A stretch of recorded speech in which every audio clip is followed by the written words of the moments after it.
Hello, crafters. This is Suzanne from A Creative Muse, and I am here to make a rocker card. This little cutie is such a sweetie pie, so I wanted to show you guys how easy it is to make a rocker card. It will fit into an A2 envelope like so. So perfect for sending someone a unique and fun interactive card. All right?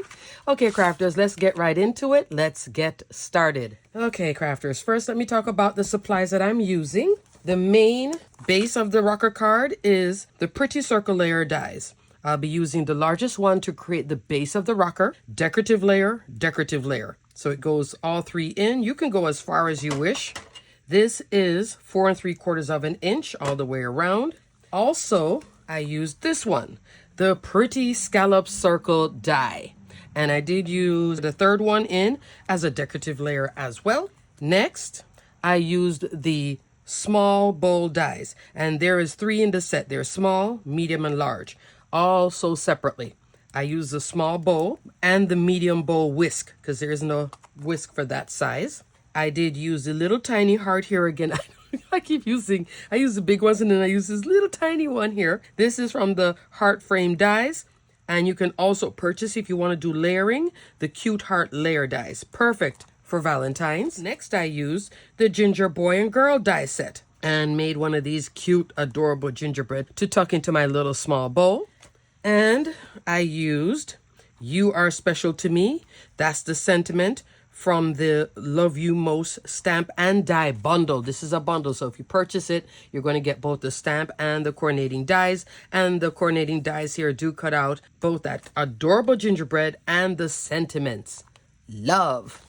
And lastly, both paper packs. Fun Valentine's, I believe this is on back order.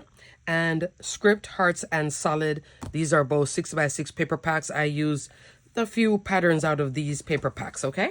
Here is the 4 3/4 of an inch circle card base. I'm going to score it in half. It measures 4 3/4 of an inch. Scoring down the middle at 2.5 would bring you to 5 inches.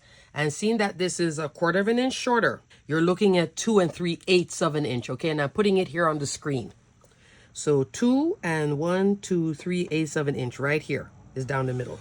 Okay, and I'm just using my Teflon bone folder scoring tool to score it in half. That's all you're going to need a scoreboard for, okay? Fold it in half and burnish. What you want to do is just create a nice crease.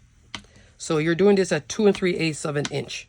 And there we go. That's our rocker base right there. Now, the last time I built it this way, where I did a decorative piece here and then the bowl. This time I'm going to go a little bit different, so I'm giving you another option of how to do this. All right, now we have that second layer from the die set. We're going to do a layer like this, okay? I did cut pattern paper already from the paper pack. I didn't cut the full circle because I want to trim this off anyway. And what I want to do is line it up like so because I have to trim it. I can see it's about right here. That's the beauty of these hearts. They run in a line. So I can see pretty much where my straight edge needs to be, right above the 4th row here. And I'm going to do a little quick trim. Got my little mini trimmer. Good to have big trimmers, mini trimmers. You don't have to have them, but I like the Fiskars. You know, Fiskars, I can definitely see where my cut line is. I'm eyeballing how to make it straight. There we go. Pretty decent. I still have this little strip. I can save it for something because that's a beautiful paper pack. Let me see now. See how I'm butting it up right there? That's fine. I like how this is falling. So now I'm going to apply some double-sided tape. And you can see what's on the back of the pattern, right? I know what we can cut out with the coordinating die from the Love You Most. I wanted to use this dark chocolate brown. That's why I need to get myself another pack. Remove the tape backing.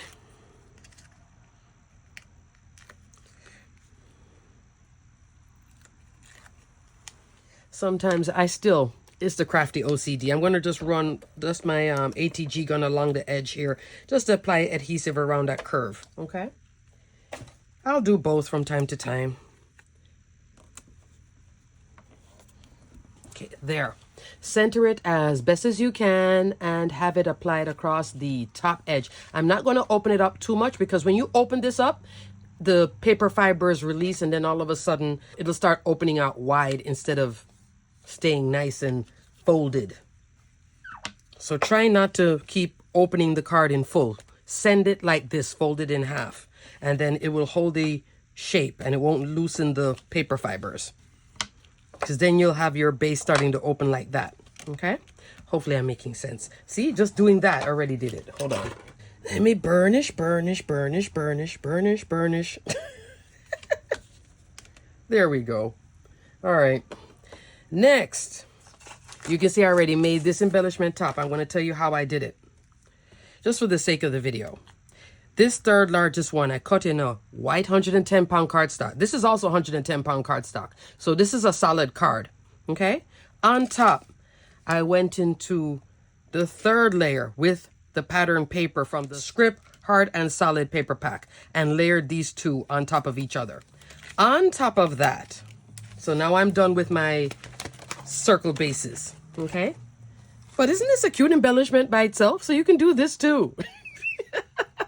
Use it on all your projects. I had my little guy here made. I believe this one will have that orientation.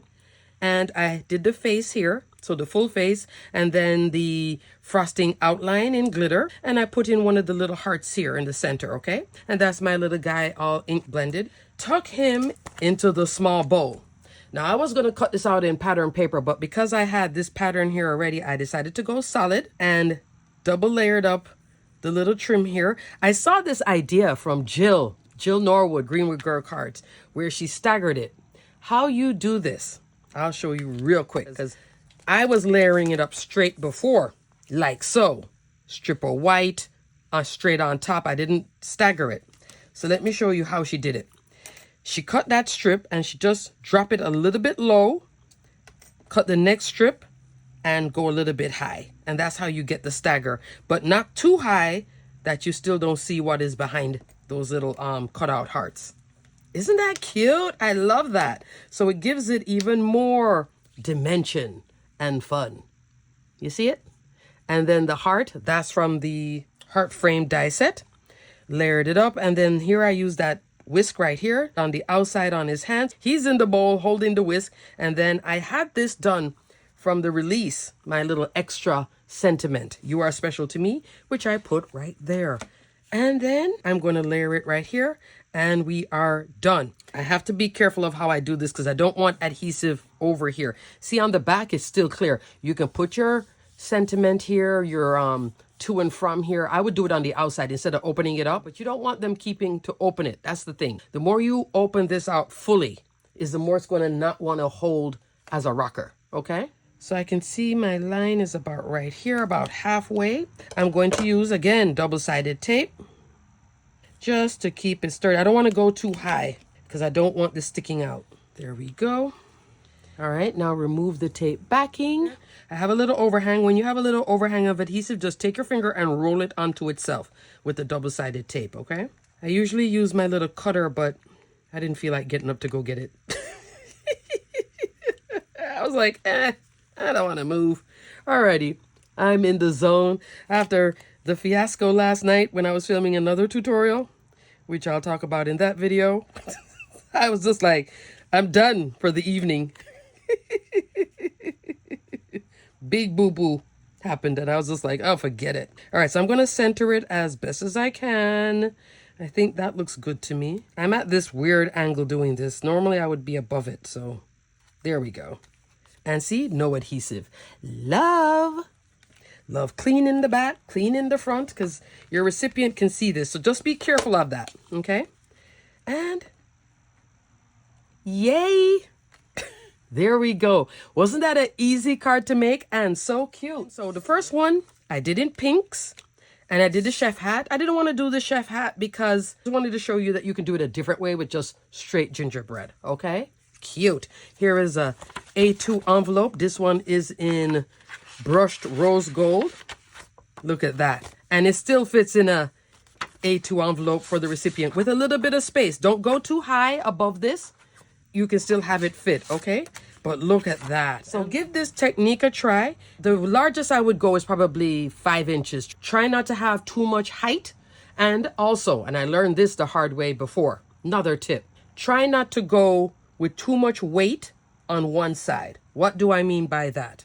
Cutting a bunch of embellishments and having, like, let's say I did stack bowls like this. The card is going to keep rocking over to this side.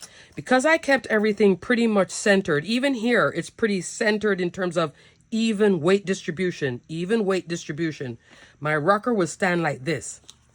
And this one as well. You see it? If I had put him to the side, the sentiment over here, all these things, although it's paper, they have weight. And he's a little bit going this way, but he's still like pretty much dead center. All right, keep those little tips in mind and you will have a happy, successful rocker to either put at your desk. You can make one for yourself because they're cute. They make you smile when you're working or for a recipient. Alrighty, crafters. I hope you enjoyed this video. Everything that I showed you will be detailed and listed below. I love these balls and I love that I have another use for this awesome circle die set, and the scallop just adds even more pretty circle layer die. Alrighty, crafters, until the next video, thanks so much for watching. Stay crafty, my friends. Bye.